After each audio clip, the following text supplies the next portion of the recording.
ancré dans votre tête la science. Voilà pourquoi ces débats sont saoulants. En fait. Ils sont pas saoulants. Vous dites la même chose et vous comprenez rien. Pourquoi ils sont saoulants? Écoutez-moi. Pourquoi? Vous êtes saoulant parce que vous racontez n'importe quoi. C'est toi. Alors c'est Mathieu Delormeau. Et calmez-vous avec moi. Hein.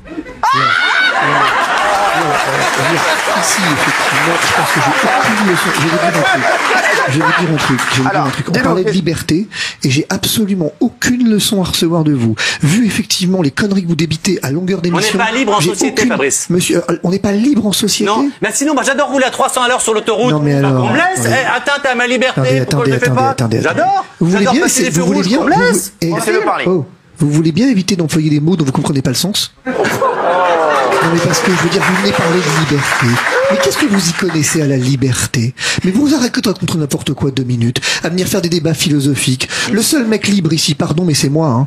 Parce que moi j'assume jusqu'au bout en fait. Et je viens pas effectivement vous donner des leçons, quelles qu'elles soient. Vous passez votre temps à donner des leçons à tout le monde. J'essaie d'enseigner les gens qui comprennent pas. Non mais attendez, vous passez votre temps à donner des leçons à tout le monde. Moi j'ai dit de ce monsieur effectivement que je ne cautionnais pas ce qu'il faisait, mais je n'ai aucun jugement à porter parce que ce que dit Guillaume Janton est vrai. Quand vous avez des mesures absurdes, quand vous avez des mesures complètement cons, faut pas vous étonner que les gens réagissent de manière conne. Enfin, je veux dire, à un moment donné, merde, quoi. Ce pass sanitaire est juste mais débile. Vous êtes qui pour dire que ces mesures sont mais enfin, bêtes. monsieur, je suis qui? Non, c'est pas la question. Mais enfin, en fait, vous n'êtes pas un génie. Vous êtes juste quelqu'un qui fait n'importe quoi. Je vais vous dire un truc. Il a travaillé là-dessus. Il y a un truc que je ferai pas. Il y a un truc que je ferai pas, monsieur. Il y a un truc que je ferai pas. La preuve que je suis libre, c'est que je vais pas débattre avec vous. Je veux dire, je vais certainement pas débattre avec vous. Parce que s'il y a bien un truc que j'ai pas envie de faire, c'est perdre mon temps. C'est vrai. Et il laisse, c'est la DRESS. Quand on dit que 87% des gens qui sont en réanimation n'étaient pas vaccinés, et ben dans ces cas-là, poussons aussi. Si par hasard t'es pas vacciné et que t'as le Covid, ce que ça coûte derrière, les milliers d'euros pour te réanimer, ça sera de ta poche. Et si t'es vacciné, t'as le Covid, ça te coûte quoi? Bah, dans ces cas-là, c'est la société qui paye. Ah, bah, comment ça? Alors, pourquoi? Attends. Alors là, c'est un truc qui m'éclate. Fabrice, défonce-le. Mais attends. Donc, attends. Parce que donc, si le vaccin, si t'es malade à cause du vaccin, que t'es en réa à cause du vaccin, c'est la société qui paye. Oui. Si t'es en réa à cause du fait que t'es pas vacciné, c'est moi qui paye. Oui. Et ben, un jour, je vais t'expliquer ce que c'est que le concept de solidarité, mon grand. Oh là! Eh ben moi, je vais Attends, 2 minutes. J'ai une amie qui a dû aller en Crois pas, réa, non, alors je vais te dire un truc. Parce que justement, Crois il y a pas des parce gens qui que, sont alors, pas vaccinés et qui ont pris la place de gens ne crois pas. Alors, qui auraient dû ne pas être malades avec le vaccin. Fabrice. Alors, je vais te dire un truc. Ne crois pas que parce que je suis dehors, je suis pas capable de participer à un débat. D'abord. Et ne crois pas parce qu'il est dehors qu'il peut pas péter la gueule. Deuxièmement, le problème que vous avez, et en particulier Mathieu Delormeau, le problème qu'il a, c'est qu'en fait, il donne un avis dont tout le monde se tape. Il raconte n'importe quoi. Alors, quel est le but du pass sanitaire, Mathieu Delormeau? Et il va te la mettre dans la gueule. Quel est le but du pass sanitaire? Puisque t'es un légaliste. Non mais attends, puisque t'es un légaliste, c'est quoi le but du pass sanitaire? C'est de pouvoir aller dans les endroits où il est en contact avec d'autres, des endroits de société, sans pouvoir se contaminer les uns les autres. Donc c'est pour lutter contre l'épidémie. On est d'accord? Ça vous va, professeur? Attends. Donc nous sommes d'accord que le but du pass sanitaire, c'est de lutter contre l'épidémie. D'accord.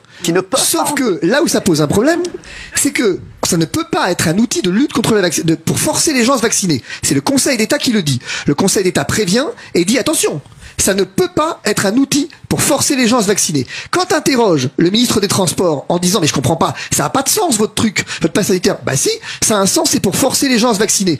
Donc on a un ministre qui viole la loi. Non. Comment ça non? Comment ça, non? Le pass sanitaire a été voté par le Parlement. Non, attendez. Il a été voté par le Parlement. Non, attendez, arrêtez de vous foutre de ma gueule. Il a été voté. Non, attendez, alors, je veux dire pas avec moi ce genre de conneries. Il a été voté dans le but de lutter contre l'épidémie et contre l'épidémie. Le ministre vous dit, le but n'est pas de lutter contre l'épidémie, il est de forcer les gens à se faire vacciner, d'inciter les gens à se faire vacciner. Là où le Conseil d'État l'avait expressément exclu. Donc, arrêtez de me parler de légalité à moi, s'il vous plaît, et arrêtez d'être légaliste quand ça vous arrange. La vérité, c'est qu'aujourd'hui, on a un gouvernement qui viole ni plus ni moins le but de la loi et qui fait c'est un maître chanteur qui se comporte comme un maître chanteur. Et aujourd'hui, la vérité, elle est où? La vérité, c'est que vous avez des gamins qui se sont fait vacciner en larmes. Vous avez des médecins de chez SOS Médecins qui témoignent. Comment ça? Je veux dire, vous osez effectivement vous traiter par le mépris. Alors, je vais vous dire un truc sur le mépris. Quand même, il y a un truc qu'il faut quand même... Attendez. Il y a quand même un truc effectivement extrêmement important et vous connaissez, hein. Défonce-le, Fabrice. Cette idée. La vérité, c'est que vous êtes au bord du fascisme, les amis. Et je vais vous dire pourquoi. Attendez, laissez-moi finir. Avant de pousser vos cris d'enfer, laissez-moi finir. Pourquoi? C'est Camus qui l'écrivait, hein, que le fascisme, effectivement, c'est le mépris.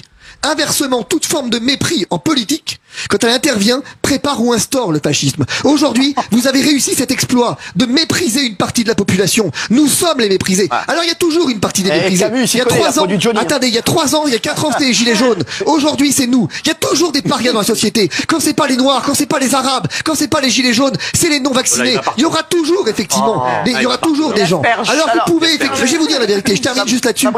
Je termine juste mon propos là-dessus. Juste pour dire la chose suivante. Il y a qu'une seule solution dans cette affaire, et je l'assume complètement.